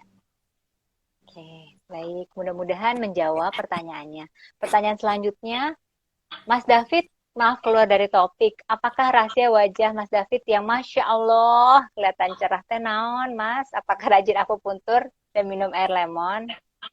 Ini mah pertanyaan yang banyak. Ini pasti dari Mas Pandu. Mas Pandu ini salah satu teman saya. Beliau juga akupunkturis dan herbalis, pembuat jamu di Jogja. Dan beliau itu juga buatin saya bedak dingin. Bayangin pakai tangannya sendiri. Ini orang hebat banget deh, bener. Saya kadang-kadang iri banget sama multi talented. Oh, jadi salah satu rahasianya pakai bedak dingin dari Mas Pandu itu ya? Salah satu rahasia wajah kinclong itu. Sebetulnya enggak juga sih. Dingin. Oh, enggak. Beliau itu ngirim ke saya sebagai oleh-oleh, tapi cenderung saya pakai karena kulit saya tuh sebenarnya berminyak banget dari dulu. gitu loh. Iya, iya. Tapi ingat, kalau kita ingin kulit itu adalah salah satu indikator kesehatan kita. Organ dalam ya. Ya, jadi kalau kita mau sehat, kita bisa lihat daerah sini kita, ya. Kan kadang-kadang suka ada merah, suka ada kerutan, suka ada jerawat, itu menandakan ketidakseimbangan. Ya. Jadi kalau kita mau lihat orang sehat apa enggak, selain mata, mata kan jendela batin. Kita lihat daerah, ya. Mata ketiga, ya. Ya. Oke.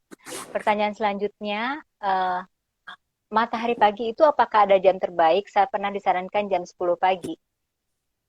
Iya, kalau saya terus terang, saya tuh tiap hari berjemur ya. Saya tuh kalau di atas jam 9.30, di atas jam 10 itu saya udah kepanasan. Ya, karena mungkin saya tinggal di lantai 2, di tempat jemuran, jadi matahari itu langsung. Ya, jadi saya tuh berjemur hanya 15 menit, paling lama 20 menit. Jadi 10 menit depan, 10 menit belakang. Itu selalu saya lakukan. Ya. Jamnya menyesuaikan dengan kenyamanan masing-masing. Iya, betul. Yang penting gini, yang penting dilakukan setiap hari itu lebih penting. Ya, rutinnya itu yang lebih penting ya Mas ya? Iya, jauh. Ya, rutin. Oke. Pertanyaan berikutnya dari Mbak Maila Faza. Jahenya biasanya dikonsumsinya bagaimana Mas David? Apanya? Jahenya. Tadi Mas David cerita pakai jahe bagus. Nah, dikonsumsinya gimana biasanya caranya? Kalau saya, sini saya juga belajar dari Mas Pandu, sahabat saya tadi. Kalau jahenya dikupas, tapi kalau lagi mengupas jahe itu, sebenarnya manfaat dari jahe itu, katanya beliau, ada di bawah kulitnya. Jadi kalau mengupas jahe itu jangan terlalu dalam. Ya, tipis-tipis aja. Saya biasanya kalau udah di jahe itu sedikit aja, nggak usah banyak-banyak, dikupas, tipis, terus saya geprek, saya campur lemon atau jahe sendiri, saya cenderung kasih setengah sendok apa 1 sendok teh madu. Ya. Iya, iya. Berarti kayak gitu mengkonsumsinya. Dan kalau mungkin istilah gampangnya dikerik ya, daripada disayat, mungkin lebih enak dikerik ya. Jadinya nggak lapisan yang diambil bisa tipis. Betul. Ya. Nah, kalau mau buat hangat lagi, jahenya bisa dihangetin di kompor hanya 5 detik. 5 detik per sisi, 5 detik, gak usah sampai gosong. Geprek, langsung minum. Iya. Ya. Oke. Ada pertanyaan lagi dari Lumbung Padi Writer. Apakah jeruk nipis dapat menggantikan lemon? Kalau jeruk nipis saya kurang tahu ya. Saya kurang tahu. Oke. Iya, mohon maaf. Cuman ada beberapa teman saya juga yang minum air hangat pas baru bangun, air hangat dan 1 sendok teh apple cider vinegar, cuka apel yang organik. Ya. Ya. Oke. Pertanyaan selanjutnya, sebenarnya makanan apa yang harus dihindari pasien kanker? Dari Mbak Asmi Gordon. Makanan yang harus dihindari. Mungkin kalau di Google ya, udah banyak sekali informasi, di buku-buku juga banyak sekali. Untuk saya begini, tidak semua saran atau diet nutrisi untuk pasien kanker itu bisa dilakukan untuk seluruh pasien kanker. Karena kita berbeda-beda tubuhnya. Tubuh manusia ada yang cenderung lebih yang, ada lebih cenderung yin, ada cenderung lebih dingin, lebih hangat. Metabolisme orang berbeda-beda ya. Sekarang gini, yang paling baik itu ya, kita yang penting untuk lebih memahami apapun yang kita konsumsi secara suhu ya.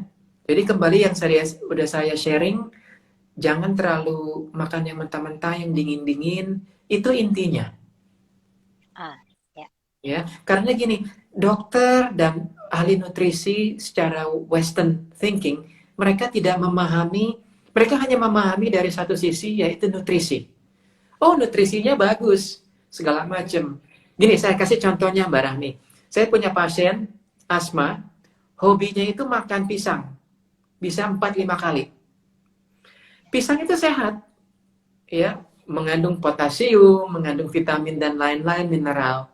Tapi secara energetik, pisang itu lembab, Hmm. ya.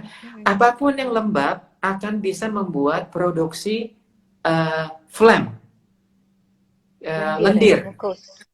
mukus di dalam tubuh kita.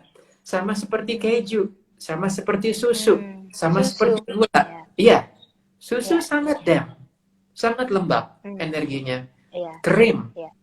mentega, Hmm. dan sebagainya. Hmm. Jadi kurangi saja. Saya bukan tipe orang, oh nggak boleh sama sekali, hindari total, nggak. Kurang. Boleh dinikmati, ya, tapi dipahami bahwa nanti efeknya begini ke dalam tubuh. Ya, Jadi ya. kurangi. Dan sesudah pasien saya mengurangi makan pisang yang dari 5 kali, saya bilang gini, kalau suka pisang, coba dikukus, jangan makan mentah. Jadi Oke. lebih hangat dan lendirnya itu lebih Hmm. sedikit. Itu Hmm. beliau makan 4-5 kali pisang kukus itu nggak ngefek ke asmanya loh. Oh, oke. Karena lebih hangat suhunya. Gitu. Jadi jangan hanya memandang makanan dari nutrisinya, tapi juga dari suhu dan efek secara energetik ke dalam tubuh kita berdasarkan konstitusi tubuh kita. Oke. Ya, Kalau tadi Mas David menyinggung susu, keju, berarti itu juga tidak disarankan, jenis makanan yang tidak disarankan untuk pasien kanker ya? kalau saya berpendapat begitu, karena susu juga sama dengan daging merah, terlalu banyak Iya. hormon, antibiotik, growth hormone untuk mempercepat, memperbanyak susunya, dan aduh daging sapi sekarang yang benar-benar Iya. nyari yang organik itu susah. Nah, iya. Betul. Iya, Oke. kurangi. Baik. Hmm, Dikurangi. Ya, itu tadi ya. ya, Mudah-mudahan sudah menjawab pertanyaannya untuk Mbak Asmi. Pertanyaan ya. selanjutnya, Mas David dari Jui 3, kalau saya kena panas sering pusing biarpun jam 9 pagi. Jadi mungkin Oke, dia menanyakan solusinya gimana nih? oke. Kalau bagi kalian yang suka ingin berjemur atau mau berjemur, dilakukan perlahan-lahan. Dosisnya rendah aja. Paling lama mulai besok 5 menit. Nggak boleh lebih. Pakai alarm. Kalau sudah pusingnya tidak begitu mengganggu, ditambah 1 menit besoknya. Jangan langsung 10 menit, 15 menit, 20 menit. Jangan. Nanti tubuhnya shock. Ya. Ya, Jadi ingat, matahari itu salah satu sumber energi terbesar di dunia ini. dunia. Ya. Jadi sama dengan apapun. Kalau kita makan terlalu berlebihan, biarpun itu sehat dan bermanfaat, nanti efeknya akan negatif. Ya. Kayak air. Kita harus minum air 2 liter. Kalau minum air 2 liter, sehat. Berarti kalau 4 liter, lebih sehat lagi dong. Lebih sehat. Ya nggak begitu. Enggak, seperti itu. Iya. Ya, sama dengan berjemur dengan matahari. Pokoknya uh, kembali ke tengah. Ya, dengarkan tubuhnya. Ini efeknya bagus nggak untuk tubuh saya? Mungkin harus saya kurangi sedikit. Itu aja. Ini istilah mendengarkan tubuh menarik banget, Mas. Karena Iya, memang tiap orang kan individual, unik, beda-beda iya. kebutuhannya. Jadi mungkin Mas David bisa kasih nggak tanda-tanda atau symptoms yang dirasakan oleh kita ketika misalnya, oh ini tuh nggak pas loh buat saya. Yang secara general ada nggak sih, Mas? Ada. Ya. Apa tuh Uh, misalnya? ada istilah di akupunktur Jepang namanya treatment overdosis. Ya. Nah, Hmm. tanda-tanda overdosis ini sama dengan berjemur, sama dengan makan makanan yang berlebihan. Intinya satu, badannya itu mulai keringetan yang nggak normal. Itu tanda-tandanya uh, kita udah menguras energi, energi kita udah bocor, ya. Hmm. Kita udah mulai keringet dingin. Kita ambil misalkan berjemur, ya. Ini udah mulai keringetan, udah mulai keringetnya tuh udah mulai lengket, Normal. terutama daerah Oh, sini, ya. hmm. Muka udah mulai merah, Merah. ya. Jantung udah mulai berdebar-debar, Hmm. ya. Stop. langsung. Oke. Ya, Ya. itu aja. Itu yang paling gampang, mudah diamati. Ya. Ya, Dari reaksi-reaksi tubuh kita ya, Mas ya. iya, betul. Oke, kalau gitu kita lanjut ke pertanyaan dari Mbak Maila Faiza lagi. Baru tahu Mas David herbalis juga. Mas David buat kelas online untuk minuman herbal untuk kesehatan, Mas. Aduh, pengen banget Mbak Teza, cuman Mas Pandu ini lebih jago. Saya terus terang, ilmu herbal saya tidak saya pakai. Karena saya memilih akupunktur, dan untuk praktek akupunktur dan herbal secara bersamaan itu saya nggak bisa. Nggak kuat. Nggak kuat. Pusing ya Mas belajarnya ya. Pusing tingkat dewata. Menanganinya juga. Iya, Iya. Pertanyaan selanjutnya, nah ini dari Mas Peracik Jamu itu Mas Pandu ya Mas ya? iya Oke. betul. Ini dijawab sama Mas Pandu soal jeruk nipis tadi. Jadi Ah, jeruk nipis dan lemon sama-sama bersifat alkali. Perbedaannya jeruk lemon dan jeruk nipis hanya di beberapa zat kandungan aroma rasa dan harganya. Jeruk oh, oke. nipis lebih murah mungkin ya. Jadi bisa dipakai ya dan kata lain ya Mas. Makasih, makasih Mas Pandu. Dan kalau nggak salah jeruk nipis juga vitaminnya tinggi ya, kalau nggak salah. Gitulah. Hmm. Wah, terima kasih. Ini ilmu baru untuk saya. Ini beliau luar biasa. Mbak Rahmi, kalau ada waktu berkenan undang Mas Pandu ya. Untuk sharing makanan-makanan sehat, Iya, ini perjalanan luar biasa herbal-herbal. karena beliau juga akupunkturis dan beliau tinggal di Jogja Hmm. dan saya udah pernah mengundang beliau. Iya, iya, iya. Mudah-mudahan nanti Mas Pandu berkenan kalau Amin. waktunya ada luang ya, Mas. Iya. Oke, pertanyaan selanjutnya dari Mbak Marina, apakah jus atau smoothie sayur dimatangkan sebentar supaya seperti di blanch dulu supaya makanan mentahnya dikurangi? Mungkin bisa ya. Mungkin Oke, bisa. Tapi yang lebih penting kalau suka jus atau yang mentah-mentah kasih smoothie. kasih smoothie, Jahe kasih tadi ya, Mas. jahe. Kasih Dan jahe kayu manis ya. dan kayu manis. Ya. Ya, Oh, salah satu solusi. by the way, kayu manis adalah penambah darah untuk wanita. Hmm, Oke. Dengan kata lain, blood tonic. Tonic untuk wanita untuk menambah Hmm. darah.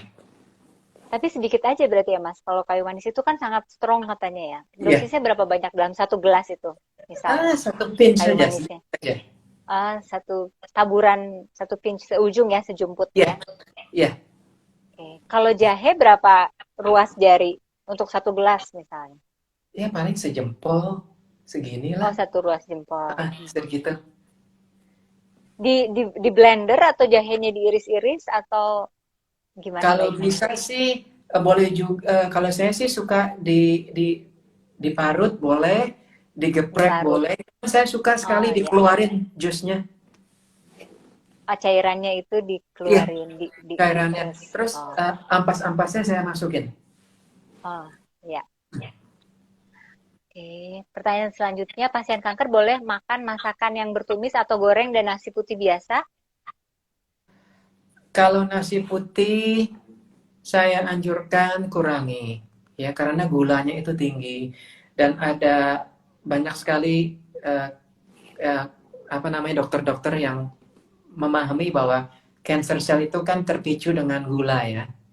Gula, ya. Ya, dan gula putih itu kan seratnya rendah dan Minim gulanya gizi. tinggi. Ya, Ya, betul. ya. Jadi nasi merah atau nasi coklat perlahan-lahan. Ya. Nah, kalau yang tumis-tumis, goreng-goreng, Goreng. tumis-tumis oke, kayak stir fry gitu oke, Mhm. ya. Nah, kalau digoreng-goreng ya tergantung. Digoreng. Pokoknya jangan makanan seperti kayak goreng-gorengan yang dari jalanan itu kita kan nggak tahu ya. Tapi sekali-sekali ya mungkin boleh. Pokoknya apapun yang diinginkan, kadang-kadang kan kita manusia kan kita nggak bisa makan sehat melulu. Hmm. Ya. Kalau saya ingin coklat ya saya makan coklat, tapi benar-benar saya nikmati. Tapi besoknya saya nggak makan itu lagi. Udah cukup. Ya. Ini salah satu cara kita untuk mendengarkan tubuh kita. Mungkin pada saat itu itulah yang dibutuhkan oleh tubuh kita. Hmm. Ya. Jadi jangan merasa bersalah. Oh ini tidak sehat. Gitu loh. Kalau misalkan saya pengen makan McDonald, ya saya makan. Nah, cuman saya nggak makan beefnya, saya nggak makan French fries-nya, dan itu mungkin hanya dua kali setahun mungkin. Tapi kadang-kadang saya pengen ya kayak ngidam, pengen banget gitu makan. Ya saya makan gitu. Saya nggak strict seperti dulu Mbak. Dulu saya strict banget malah vegan microbiotic. Saya udah males. Pokoknya yang penting eh, suhu makanan itu selalu hangat. Hangat itu bukan pedas ya, itu beda. Hangat itu yang sudah dimasak, yang lebih gampang dicerna. Oke, baik. Pertanyaan selanjutnya, Mas David, apakah teknik masak seperti goreng, rebus, kukus, bakar mempengaruhi energi makanan? Jika iya, bagaimana pengaruhnya? Yang mana yang paling bagus? Mungkin yang paling bagus itu yang dikukus ya. Kalau menurut saya, kalau udah digoreng, dioseng, uh, saya yakin biarpun lebih gampang dicerna memang, mungkin kandungan nutrisinya mungkin udah agak sedikit rusak. Cuman gini, kalau saya perhatikan cara orang Asia masak sama orang bule masak, itu sangat berbeda ya. Kita lihat gini, orang Cina masak itu kan pakai wok, gorengan yang besar, apinya gede, oseng-oseng-oseng, hanya beberapa detik langsung makan. Ya. Karena kenapa? Itu untuk menghangatkan dan mempermudah kita untuk mencerna. Ya. Lain dengan pandangan orang Barat yang mungkin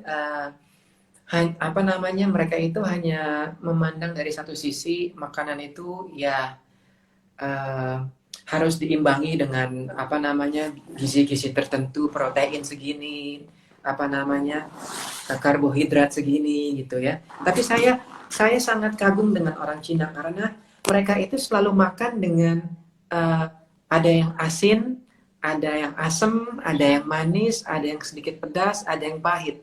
Kita butuh seluruhnya, gitulah. Oh, by the way, sebelum saya lupa, saya punya satu buku namanya Chinese Food Healing with Whole Food. Itu sangat bukunya tipis sekali dan ini sangat menarik karena ini membedakan setiap makanan itu suhunya bagaimana, dampaknya untuk kesehatan manusia itu bagaimana. Jadi ada yang cool, cold, warm, hot atau spicy. Ya, contohnya kalau misalkan timun itu kan dingin karena banyak air. Ya, selada juga begitu, lettuce. Tapi lain dengan jahe, dengan cabai, ya. Jadi itulah yang dengan saya maksud. Kita butuh semuanya. Ya. Dan kita sebagai manusia modern, kita cenderung makan yang manis-manis. Kalau makan yang pahit-pahit, nggak ada orang yang mau makan pare. Anak kecil mana ada yang mau makan pare. Padahal pahit itu apapun yang pahit, makanya kalau jamu-jamu ya Mbak, itu kan semuanya pahit. Pahit. Iya. Tapi sehat. Pahit-pahit itu sehat berarti benar ya Mas ya? Betul sekali. Itu sehat. Betul sekali. Bitter taste itu secara energetik langsung meregulasi energi jantung. Bitter itu jantung. Jadi jantung kita langsung ditenangkan dan bila ada inflamasi di dalam tubuh, bitter taste itu membantu untuk membuang racun. Iya. Ya. Jadi kita juga meramu menu makanan sebisa mungkin mencakup 5 rasa tadi, asin, manis, pahit, dan macam-macam. Ada juga yang bilang warna ya Mas, kayak sayuran itu betul. Berbagai macam ragam warna dalam satu minggu itu kalau bisa bervariasi, itu betul juga ya Mas? Betul sekali, sama seperti orang Jepang. Orang Jepang itu kan kalau makan pakai mata. Semuanya sangat zen banget ya. Dari bentonya, dari segala macam. Dan dari pengobatan barat, orang Cina, mereka juga sudah paham nih bahwa bentuk dari makanan, dari segala makanan itu mempunyai pengaruh juga. Contohnya, bentuknya pun. Contohnya, kacang walnut itu bagus untuk otak. Karena bentuknya seperti otak. Ya. Dan kalau nggak salah, brokoli itu bagus untuk paru-paru. Bentuknya seperti paru-paru. Iya. Terus apalagi ya? Banyak sekali Mbak. Saya lupa bentuk-bentuknya gitu loh. Ya itu tadi prinsipnya kalau hidup itu sehat kalau kita harmoni ya. Jadi menggabungkan semua aspek dan unsur itu semakin semakin harmonis, semakin bagus ya Iya, Mas ya. iya betul. Dan ingat, Oke. harmonis itu nggak ada yang namanya 100% harmonis, itu nggak ada. Yang ada Hmm, hanyalah gimana tuh? proses menuju ke Menuju harmoni. keharmonisan. Ya. Oh, oh Kalau iya. kita lihat simbol yin yang, itu kan rapi banget. Ya di realitas nggak ada Hmm. yang seperti kayak begitu. Yin yang tuh selalu begini, selalu Berproses. begini. Oke. Ya, selalu Iya. berdampingan. Yang positif negatif Hmm, selalu ada. oke, iya. Ya. Dengan begitu kita menjadi lebih manusiawi ya. Artinya kita tuh bukan malaikat. Selalu ada sisi hitam dan putih, itunya ya Mas ya. Iya, betul. Sip. Selalu ada cahaya dan kegelapan. Ya. Kegelapan. Ya. Ini ada pertanyaan lagi dari Mas Pandu. Mas Pandu itu ternyata lokasinya di Surabaya, bukan di Oh Jogja iya, katanya Mas. maaf Mas Pandu. Terus bukunya beli di mana Mas? Yang tadi makanan kayaknya dengan energi-energinya itu bisa dibeli di mana katanya? Dulu saya belinya di Amazon di Inggris. Cuman nanti saya cari ya. Bukunya itu tipis Dan banget. judulnya apa katanya? Judul bukunya apa? Judulnya Healing with Whole Foods. Healing with Whole Ya, Foods. Ya. tentang Chinese perspective on food energetic. Kalau nggak salah penulisnya itu David Deverick Leggett. Itu salah satu guru saya waktu saya belajar akupunktur. Bukunya Ya. terkenal Kalau sekali. healing with whole food berarti makanannya itu minim pemrosesan ya intinya ya Mas. Iya, betul. Jadi food itu medicine. Mhm. Kalau Ya. kalau minim pemrosesan berarti mentah itu sebetulnya bagus, dia tidak diproses. Eh, ada, betul memang. Makanan makanan mentah itu seperti belakangan ini saya menanam contohnya microgreen. Jadi seperti benih bibit Oh, matahari yang iya baru iya iya segini iya iya. saya potong, Katanya saya itu makan bagus banget. mentah-mentah. Mhm. Tapi terus Mhm. terang, Mhm. saya nggak bisa makan salad dari dulu. Saya langsung kumat Mhm. mah saya. Dan saya Iya langsung iya. kembung ya. Jadi Mhm. saya suka sekali microgreen, apalagi brokoli. Sprout itu kan vitaminnya lebih banyak, vitamin C-nya daripada brokoli yang sudah besar. Tapi saya itu kemarin ibu saya masak sop ayam, itu saya masukin microgreennya. Jadi hangat-hangat saya makan semuanya. Oh, Enak banget. iya iya. Ya, Jadi jadi udah intinya tetap dengarkan tubuh kita ya Mas ya. Kalau memang ya, dengan makanan mentah kalau nggak nyaman ya, respon tubuhnya ya sudah gitu ya. Oke. betul. Baik, selanjutnya Mas David, orang yang menderita autoimun baiknya makan apa ya, Mas? Dari Nah, Mbak Agatha Hartanto. saya punya salah satu rekan namanya Bu Joyce Hartanto, itu ada IG-nya autoimmune dan saya autoimmune and me kalau nggak salah ya. Beliau itu pakarnya autoimmune deh. Kalau saya terus terang saya bukan expertnya autoimmune, cuman banyak juga sih saya udah pernah mengobati. Karena autoimun juga tiap orang berbeda-beda. Ada yang nggak boleh makan, intinya mereka nggak boleh makan seperti kayak kentang atau aubergine. Ya pokoknya yang seperti kayak deadly nightshade itu mereka nggak boleh makan. Kacang-kacangan, coklat, dan banyak sekali gitu loh. Jadi hubungi boleh di DM beliau langsung. Beliau orangnya sangat friendly dan beliau itu setiap hari Selasa atau Rabu buat grup Zoom ya Hmm, untuk iya. komunitas autoimun. Coba nanti DM saya, nanti saya kasih Instagramnya. Oke. Ya, karena autoimun itu Silahkan menarik. DM Mas David. Ya, Iya, autoimun itu kan tipe-tipenya juga banyak banget ya, Mas. Jadi memang banyak penanganannya juga banget. berbeda-beda. Banyak Iya, banget. betul, Oke. betul. Oke, Mas David. Sepertinya pertanyaan semua sudah terjawab dari teman-teman. Oke. Eh, kayaknya kita akan tutup. Mungkin dari Mas David sebelum kita tutup ada yang mau disampaikan, Mas?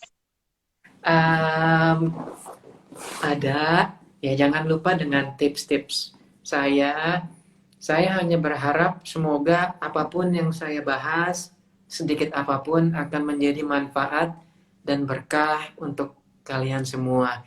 Terima kasih udah hadir. Terima kasih kepada Mbak Rami udah memberikan saya kesempatan. Ini saya terharu sekali karena saya suka sekali ya berbagi ilmu dan pengalaman. Berbagi.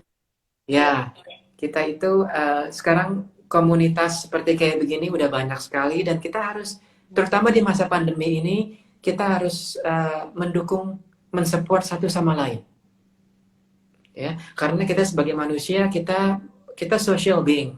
Kita membutuhkan makhluk lain. Jadi, jangan malu bila ingin bertanya. Ya, jangan malu ingin belajar dengan siapapun, ya. Tapi dimulai dari diri kita sendiri. Selalu, ya.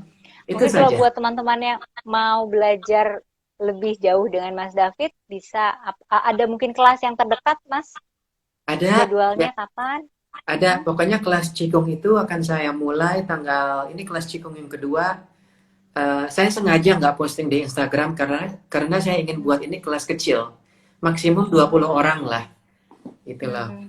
Dan kelas pertama itu lumayan full, kita ada 20. Saya bilang jangan lebih dari 20 karena saya pengen Berarti udah tutup dong. Oh, ini kelas berikutnya akan buka lagi berarti. iya, mulai tanggal Oh, 6 oke. Desember selama 3 minggu, jadi setiap hari Sabtu dari jam 8.30 hingga jam 10.30 gitu loh. Dan ini nggak formal sama sekali, kita mengalir aja Qigongnya. Dan sangat mudah Qigongnya. Jadi Qigong itu seperti meditasi, cuman bergerak dan lebih mudah daripada Tai Chi. Saya jamin, Hmm. semua orang bisa. Via Zoom ya, Mas ya? Iya, via Zoom. Ininya, Ya, via Zoom. Oke, baik. Buat teman-teman yang mau belajar tentang Cikung bisa DM berarti. Karena tidak di-announce di Instagram ya, Mas? iya. Supaya kelasnya tuh jangan terlalu besar. Saya hanya Iya, pingin, iya. saya lebih suka kelas kecil terus terang. Iya. Baik, kalau begitu sudah tidak ada pertanyaan lagi. Saya ucapkan terima kasih buat Mas David. Terima kasih Ini atas saya ilmunya, sangat bermanfaat. antar Mudah-mudahan sesi ini juga nuhun. jadi manfaat buat Kami semuanya. sama-sama. Terima kasih juga buat teman-teman yang sudah hadir dan tetap standby. Ini ternyata waktunya jam berapa coba sekarang, Mas? Jam 9 kurang. Jadi kita udah hampir 2 jam live-nya nggak kerasa. Wah, aduh maaf ya, Dari saya 1 jam motong yang dulu. direncanakan. Tapi bagus banget ilmunya bermanfaat. Saya tuh khawatirnya, oh nanti 1 jam materinya belum tersampai, kepotong. Wah, sayang banget ternyata enggak. Jadi semuanya bisa disampaikan dengan tuntas. Mudah-mudahan kalau ada yang belum jelas bisa DM. Mungkin langsung ke Mas David bisa ya, teman-teman Ya, yang boleh. bertanya. Pokoknya DM saya, jangan malu-malu. Saya orangnya friendly banget kok. Saya mau bodo amat. Yang penting bermanfaat. Itu aja. Iya, baik. Ya. Semoga juga sesi ini bisa bermanfaat untuk semuanya. Terima kasih Amin. sekali lagi ya Mas David. Ya, Amin. kalau Terima gitu kasih. ya, terima kasih semua. Kita Selamat akhiri ya malam. sesi live IG ini. Selamat malam. Assalamualaikum warahmatullahi wabarakatuh. Waalaikumsalam warahmatullahi wabarakatuh. Amin.